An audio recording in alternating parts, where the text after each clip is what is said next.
Посмотрите, какая прелесть! Мисочка с белыми грибами. Конечно, они уже погрызены. Тут, наверное, и белочки постарались. Может быть, еще какие-то зверушки лесные. Но посмотрите, очаровательно. И пахнет лесом. Я так рада вот этим грибам. Я сейчас скажу, сколько это стоит у нас богатство на рынке. Но сначала немножко вашего внимания уделю именно тому, что я сейчас буду с ними делать. Я их буду сушить по просьбе моей мамы. У меня сушилка есть, у нее сушилки нет, поэтому, и она и пожилой человек уже, возиться этим всем ей не хочется заниматься. Поэтому я на небольшие пластиночки, не очень толстые, нарезаю грибы и ножки, конечно. Исходя из стоимости этих грибов, конечно, в ход идут и ножки. Хотя, в принципе, у белых-то грибов можно ножки оставлять, а вот у подберезовиков, подосиновиков рекомендуют оставлять сантиметра 2 от ножки, остальное удаляется. Вот. А я режу их все целиком. И немножко хотела сказать, еще вот пока заполняю этот один этаж этой сушилки, хотела сказать о том, что сушка, конечно, позволяет сохранить все полезные свойства грибов и их вкусовые качества. Вот так выглядят эти поддончики. Я вам показываю, пока пустой, я его заполню. А пока я его заполняю, крышкой можно накрыть ту партию и уже включить саму сушилку. Вот видите, грибы от 2 до 6 часов.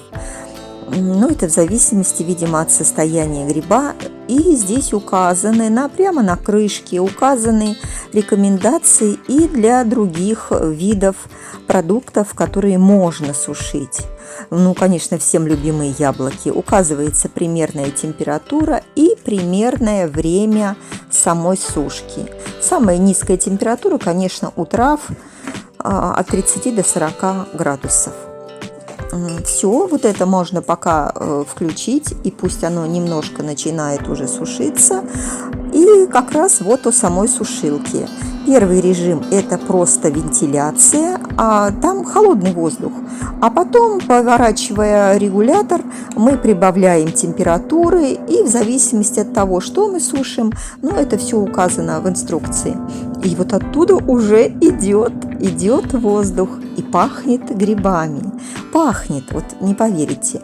Вот в этой коробке хранится. Коробка, конечно, не осталась без внимания. Это грызли не мыши, это грызли кошки. Хочет запрыгнуть туда. Любовь к коробкам у кошек. Ой, немного завалилась, но смеяться нельзя. Нельзя, не простят. Ладно. Продолжаем. Я просто немножко еще ударилась в воспоминания, пока резала. Сейчас покажу вам еще, что можно сушить. Я была, в принципе, удивлена. Я не думала, что это все можно сушить. Такие сочные плоды и сочные овощи, грибы. И киви здесь, и персики, даже огурцы, и малину. Все, и корнеплоды, и хрен, и чеснок. Чеснок-то ладно, это я слышала.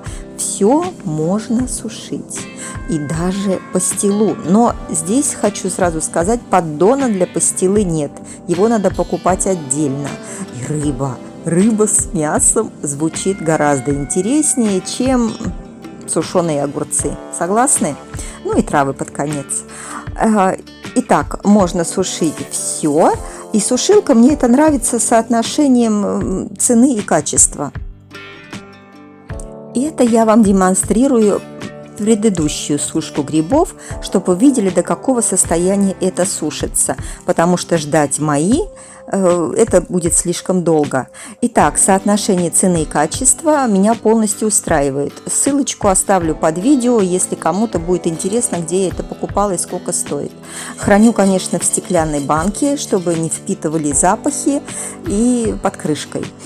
Я помню советские времена, когда у нас сушилка была на ножках над газом, это было гораздо сложнее, гораздо тяжелее.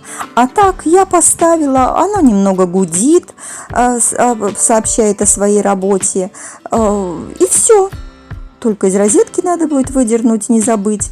А так, включила и пошла делать свои дела. Может работать 10 часов без перерыва. Очень мне нравится. Не жалею. Ну и под конец, сколько же стоит это у нас? На нашем рынке 5-литровое ведро белых грибов стоит 500 рублей. Представляете? Ужас какой! А в ваших краях сколько стоит?